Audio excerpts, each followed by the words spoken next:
One aspect of the code, as I understand it, where there was not the exception for military necessity, relates to torture and inflicting pain upon prisoners to try to extract information from them. The code is absolutely explicit that under no circumstances is that permissible, an absolute violation of the laws of war, as understood at the time. So does that tell us, this is a serious question, do we infer from that then that were Abraham Lincoln and Lieber here with us today, would they tell us that George Bush and his leadership team were war criminals? So the torture rule in the code is a really striking rule. It's a really striking rule because it's anomalous in the code. The code is full of exceptions for grave circumstances, including exceptions for things as horrifying as the execution of prisoners of war. There's a glorious rule articulated by the code: you may not execute prisoners of war.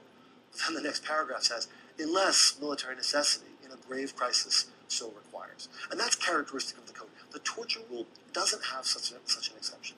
And I think the reason for Lieber that the torture rule doesn't have that exception, it isn't any what he would have called mawkish sentimentality about the victim of the torture.